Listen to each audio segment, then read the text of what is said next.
Welcome back to the second part of the Low Content Book Empire course. In this section, we're going to talk about design. So we've got a series of videos, starting with this one, which will talk about some of the kind of pre-production decisions that you need to make before you actually start making your book. And then we'll look at 4 different softwares for creating books. So you can see the differences between them.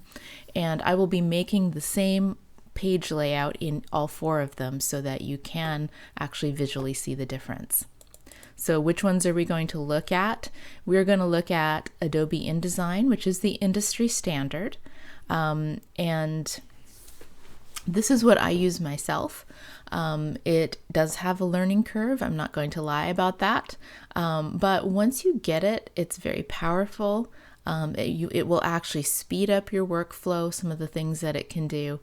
And I'm just in love with it. I've actually bought Affinity Publisher about 4 months ago, and I still use InDesign all the time because now that I know how to use it, I love it. So if you are interested in InDesign, as a shameless little plug, I do have a course where I go through making a journal and a planner in InDesign from a ground zero, like complete newbie introduction through creating those 2 projects. So if you're looking for a simple course in getting started doing just journals and planners, I'll leave a link in the description.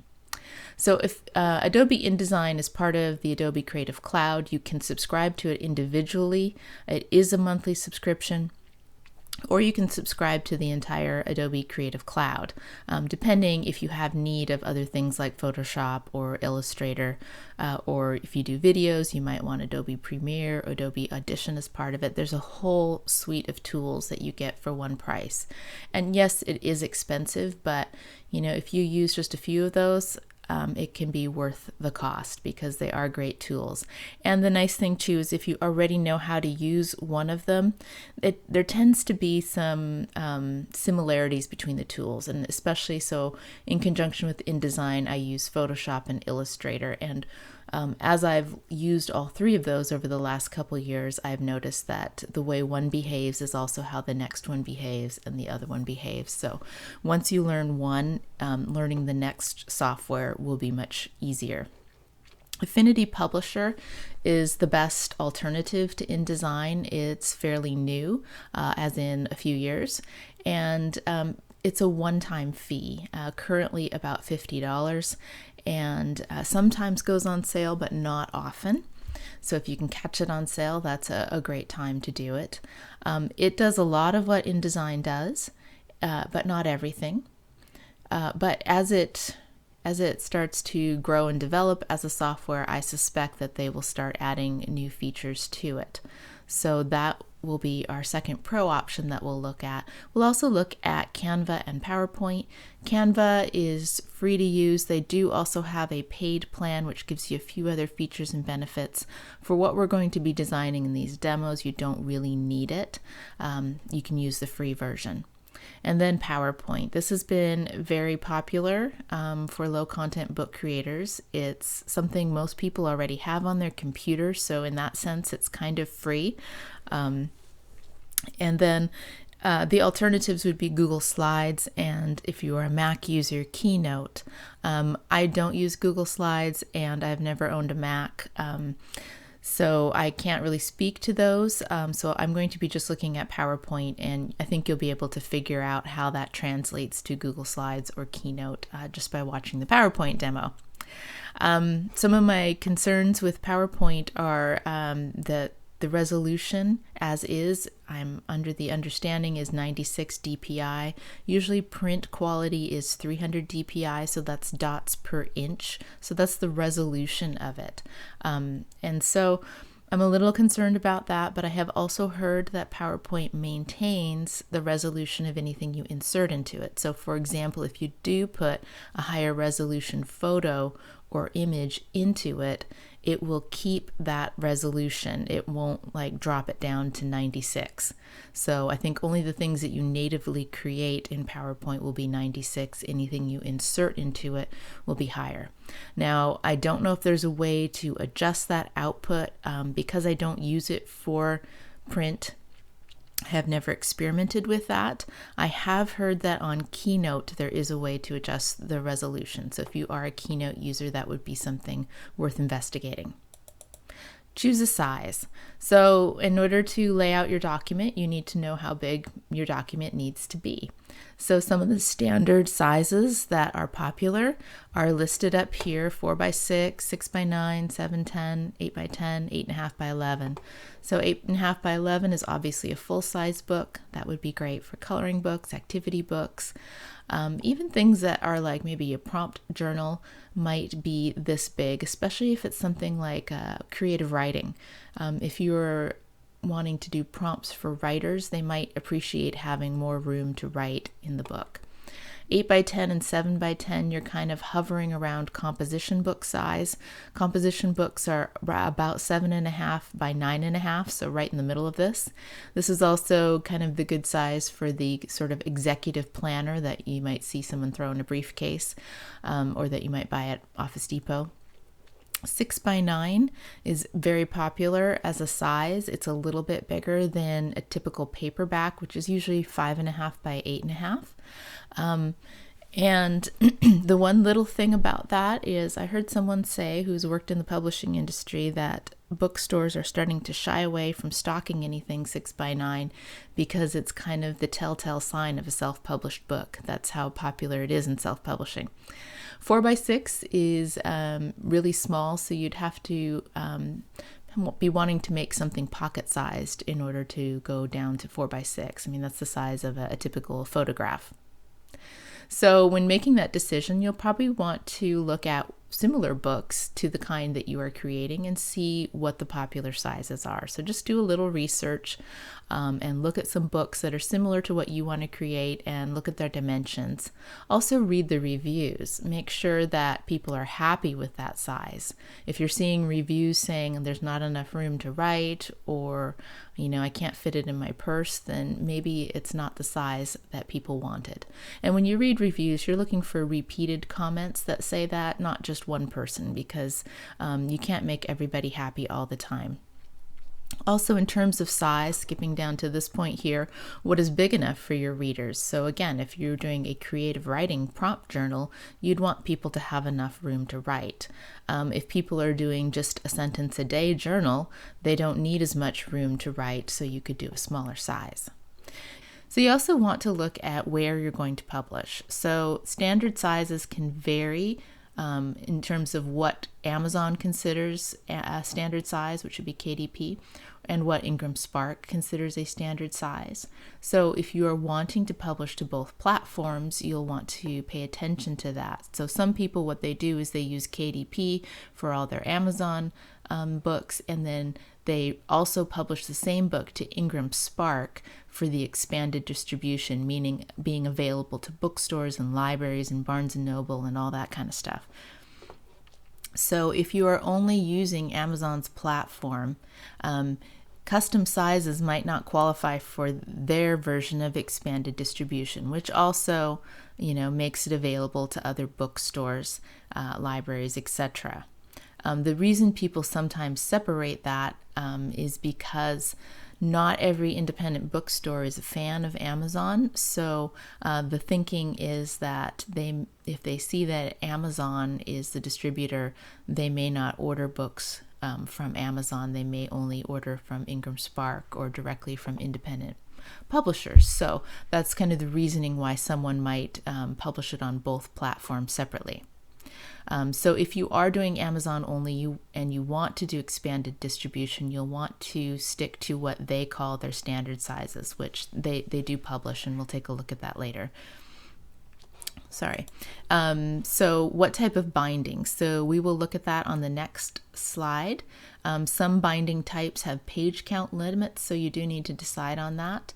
And then also you need to know about how long your book is going to be, because in between where the book is bound, if it's a thicker book, you need to leave more white space in the margin there so that your words don't kind of fall into the valley. So let's look at binding types next. So in paperback, we have two options: perfect binding and saddle stitched. And I pulled up a few pictures here so we can just demonstrate that. So this is perfect bound. This is pretty much your typical novel style binding paperback. Saddle stitched is more like a booklet. It usually has a couple staples in the binding, and it can have actual like thread sewn along here, but generally speaking it's stapled. And this does have a page count limit because there's only so many pages you can staple through, and it's usually about 48 pages. So our next option is hardcover, and let's look at the hardcover options. Where did we go here? So we've got case bound here, which is your typical hardcover book. It's kind of like perfect binding within a hardcover. And then there's also a dust jacket style here. So dust jacket basically is the hardcover book that has the paper folded over it with another image of the cover. So it's the kind where you can kind of take the outer paper covering off and you're left with like the hardcover inside. So those are your two hardcover options. And then spiral. So spiral is not available on most print-on-demand platforms because it's a little bit more labor intensive to just do one at a time. So it's generally not available on print on demand. So if you want to do spiral, you'll either have to get it printed yourself, or there are a couple of places that do print on demand, Lulu being one of them. And we will look at your options in the next slide. But let's take a look at what the different types of spiral binding are. So typical spiral binding, if you look for printers doing spiral binding, this is what you're going to get, the plastic coil that just kind of weaves through. The more professional look is wire row, and that's kind of like the double loop, and you can see it better here. This is wire row. There's also variations on that. So this is like wire row inside a hardcover. And then you can do the partially concealed wire row as well. And then you've got, I can't remember the other name for the one that they're calling GBC here, but it's like this kind of more thick plastic coil, which I would not do a book for. This is more for like your presentations and stuff. So those are your spiral options. I think if you're going to go spiral, I would go for wire row in order to make it look the most professional. So finally, let's look at some options aside from KDP, because different companies offer different types of books. So I have got tabs open for most of these, so let's just go to the internet and see what we've got. So this is Amazon's KDP print options. Essentially, this is going to be a perfect bound paperback. So as you'll recall, that's like the novel style binding. You can have some choices between black ink and color ink, cream paper or white paper, and there's a wide variety of standard trim sizes.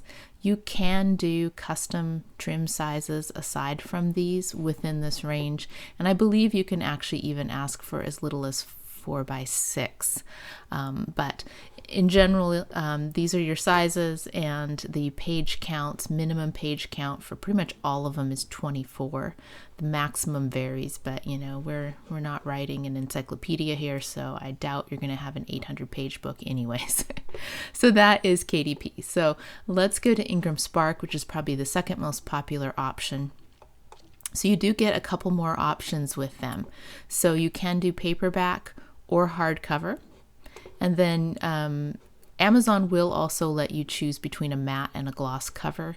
And then you also have a cloth-like available cover with or without a dust jacket. So that is for hardcover books only. And then in terms of binding, you've got Perfect Bound, which is your paperback, Saddle Stitch, which is the one that's stapled, and then you're limited to 48 pages. And then Case Laminate, which is kind of similar to this, where it's a hardcover book, but the cover's kind of glued to it. And then Jacketed Case Laminate has the extra dust jacket covering over it. So you are looking at just basically two different kinds of paperback as well as hardcover. So let's go to Barnes & Noble next, and you'll see that they pretty much have the same options as Ingram Spark. So black and white or color, paperback, hardcover with just the design printed right on the case, or with the additional dust jacket, as well as different paper types and different gloss or matte. And then next, let's look at Lulu. So here's where you start to get a few more options.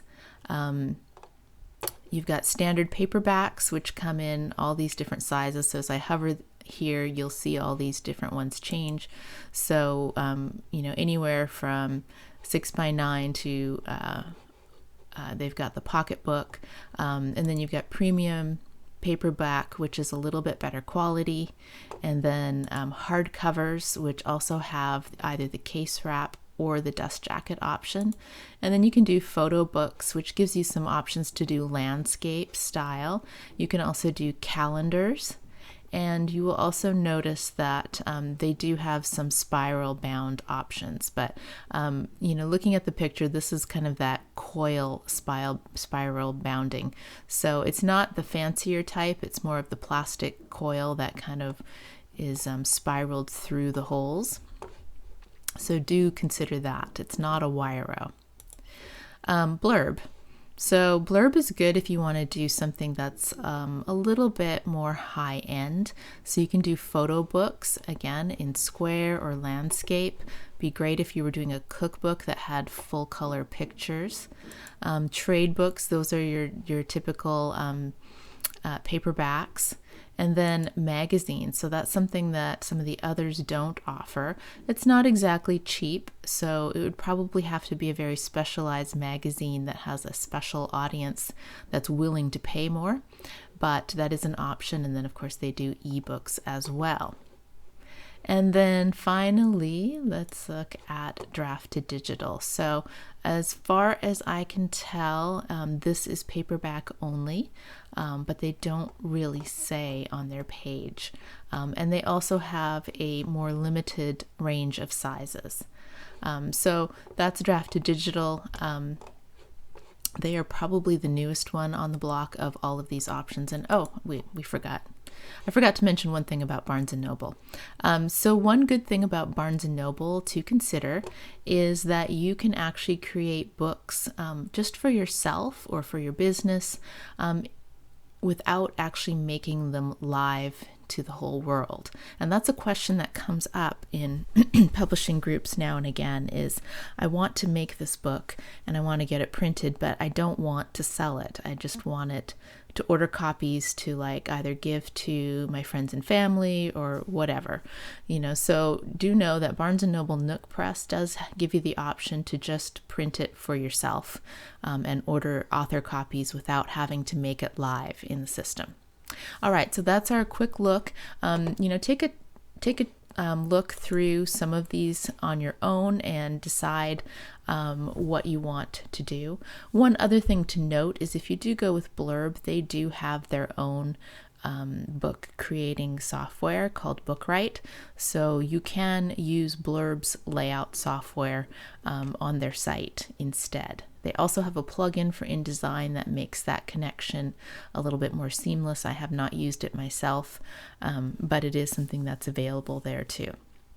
So go ahead and investigate some of these and make some decisions about your first book.